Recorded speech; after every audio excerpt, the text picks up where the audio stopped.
ہمارے پاس طلبہ جو آتے ہیں وہ ہمارے پاس وہ امانت ہے، اور اس کا صحیح طور پر کرنا یہ ہماری ذمہ داری ہے کہ صحیح تعلیم آج موجودہ دور کے تقاضے کے مطابق عصری علوم کی بھی تعلیم ہمیں دینا ضروری ہے، چونکہ اگر فاضل دارالعلوم، فاضل مظاہر علوم، ندوۃ العلماء کی فضیلت کی سند لے کر ہم پاسپورٹ آفس میں جائیں گے تو پاسپورٹ ہمارا وہ بنے گا جو جاہلوں کی کیٹیگری کے پاسپورٹ بنے گا۔ اس لیے آج ضروری ہے کم سے کم ہر عالم میٹرک پاس ہونا چاہیے، تو اس لیے زور بھی دیا جا رہا ہے۔ سرکاری سطح پر وہ غیر ناخواندہ تسلیم کیا جاتا ہے، اس لیے اس کی طرف توجہ دینے کی ضرورت ہے۔ اب یہاں یہ تجویز آئی ہے کہ جن کو جو سہولت ہو، جن ادارے کو یا جن ضلعوں کو NIS سے یا NIS سے ہو یا NCERT سے ہو یا کسی طرح ان کو جو سہولت ہو اپنی سہولت کے مطابق اس پر عمل درآمد کرے، اس کی طرف سے مگر بس تعلیم کا نظم ضرور کرے، اور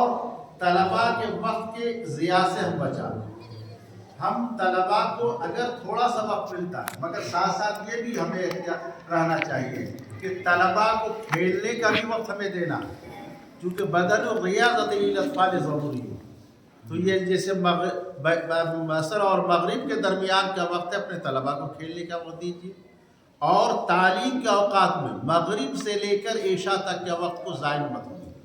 بہت قیمتی وقت ہے۔ اور جن مدرسوں میں صبح اٹھا دینے کا نظام ہے، یعنی تہجد کے بعد یا فجر تک کے جو اگر حفظ کے اسباق ہو جاتے ہیں تو وہ بہت ہی مفید اور مؤثر ہوا کرتا ہے۔ حفظ کی تعلیم جہاں ہے وہاں آموختہ سننے کا اہتمام کیا جائے، ساتھ ساتھ جہاں اور اس کے ساتھ سبق کا پاؤ یا سبق کا پارا بھی سننے کا اہتمام کیا جائے۔ اگر یہ اہتمام ہم ہمیشہ کرتے رہیں گے تو انشاءاللہ ختم قرآن کے بعد دور کی ضرورت نہیں پڑے گی، ورنہ دور میں طلباء اپنے وقت کو بہت زیادہ ضائع کرتے ہیں۔ حفظ مکمل کرنے کے بعد 1 سال 2 سال 3 سال 4 سال دور میں وقت ضائع کرتے ہیں۔ اسی لیے میں تو جو دور کے لیے آتا ہے کوئی طالب علم میں داخلہ نہیں دیتا ہوں، میں کہتا ہوں کہ اگر تمہیں دور کی ضرورت ہے تو اپنے استاذ کے پاس جاؤ، اپنے استاذ سے دور کرو، چونکہ اس میں وقت ضائع کرتا ہے کہ ابھی آ گیا رشید العلوم، پھر چلا جائے گا مدرسہ حسینیہ، پھر چلا جائے گا فلاں جگہ، اور اسی میں وقت ضائع ہوتا ہے۔ بلکہ کہتے ہیں کہ اگر تمہارا دور مکمل ہو گیا ہو تو عربی شروع کرو۔ عربی اور فارسی کا ہمارے یہاں سسٹم ہے کہ ایک ہی سال میں ہم عربی بھی پڑھا دیتے ہیں اور فارسی بھی پڑھا دیتے ہیں، یہ تو الگ مسئلہ ہے، وہ تو اپنی سہولت کی پیش نظر ہے،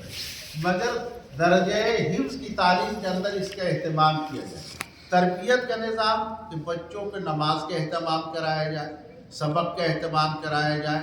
اور رہن سہن کے اعتبار سے بچے ٹھیک رہیں، آپس میں لڑیں جھگڑے نہیں، ان کی طرف نگاہ ہونی چاہیے۔ کسی ایک طالب علم کو خاص کر لینا خصوصیت اگر ہے تو یہ ہوتا ہے طلباء میں کہ یہ محتمیم صاحب کا لڑکا ہے، محتمیم صاحب اس کو چاہتے ہیں تو اس کو کوئی چھیڑتا نہیں اور سب پر روک کرتا ہے، تو اس طرح اس کا بھی اہتمام ہونا چاہیے مساوات کے ساتھ۔ آج یعنی رشید العلوم میں تقریباً 30-31 سال سے ہمارا کوئی خاص خادم نہیں ہے،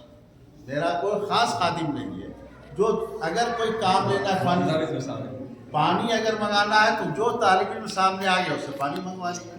تو اس لیے اگر ان احتیاطوں کے ساتھ اگر آپ کریں گے تو انشاءاللہ ہم اپنی امانت کو حفاظت کرنے والے ہوں گے۔ اللہ تبارک تعالی ہمیں استقامت نصیب کرے، آمین۔ ہاں عربی درجات جہاں عربی درجات ہیں تو یہ عربی درجات کے لیے تو میں سمجھتا ہوں کہ بغیر مطالعے کے پڑھانا جائز ہی نہیں۔ میں تقریباً 35 سال سے زیادہ سے میں مشکات پڑھا رہا ہوں، مظاہروں میں بھی پڑھایا، رشید العلوم میں بھی پڑھا رہا ہوں، مگر آج بھی بغیر مطالعے کے میں نہیں پڑھاتا۔ تو اس لیے مطالعے کا اہتمام ضرور ہونا چاہیے۔ یہ سمجھے کہ میزان الصرف پڑھانا ہے، نحمیر پڑھانا ہے، اس میں کیا مطالعہ کریں؟ اگر آپ مطالعہ کریں گے تو نئی ترکیبیں، نئی چیزیں آپ کو سمجھ میں آئے گی۔ اور عربی اول عربی 2 پڑھانے والے عربی کی تمرین، نحو کی تمرین، صرف کی تمرین ضرور کرائیں، اور بلکہ اجرا اگر کرا دیں نحو و صرف کا، جسے تجوید والے بھی اجرا کراتے ہیں، تجوید کی بھی اجرا کرائی جائے، منطق میں اگر اجرا کرایا جائے تو منطق ازبر ہو جائے گا۔ جو آج لوگوں کو، طلباء کو وحشت ہو رہی ہے منطق سے، چونکہ ہم نے اس کی طرف توجہ نہیں دی، تو اگر اس کی طرف توجہ دیں اور مطالعہ کر کے پڑھاویں تو انشاءاللہ علم میں کمال اور رسوخ پیدا ہوگا۔ اللہ تبارک تعالی ہمیں اسے اہتمام کرنے کی توفیق عطا فرمائے۔ ایک بات ذرا سامنے یہ سند ارتباط کے بارے میں ذرا سن لیجیے۔ سند ارتباط میں مدت میعاد 5 سال لکھا ہوا ہے، لہذا جو اگر کاغذ جمع کیا اور سند نہیں ملی ہے تو اس میں اس کی میعاد پوری نہیں ہوئی ہے۔ مطالبہ نہیں کیجیے گا کہ ہمارا کیوں نہیں آیا، ہم تو کاغذ بھرے تھے کیوں نہیں آیا، تو سمجھ لیجیے آپ کی مدت پوری نہیں ہوئی۔ بقیہ آپ کا 66 مدرسوں کا قدیم جدید مل کر کے آیا ہے، اس میں 3 کیٹیگری کے سند ہیں۔ ایک ہے حفظ سے لے کر کے عربی دوم، اس کا الگ کلر ہے، عربی سوم سے لے کر عربی پنجم، اس کا الگ کلر ہے، اور ششم سے لے کر دورے تک الگ کلر ہے۔ اس میں حضرت کا دفتر طرف سے حکم آیا ہے کہ پرانے مدرسے جو مربوط ہیں تا وقت اس کو سند نہیں دیجیے گا جب تک وہ پرانی سند جمع نہ کر دیں۔ اس لیے آپ اس کا خیال رکھیے گا، پرانے سند جمع کر کے ہی کہ آپ نئی سند لیجیے گا، اور جس کو ابھی سند نہیں ملی ہے سمجھ اس کی مدت ابھی باقی ہے۔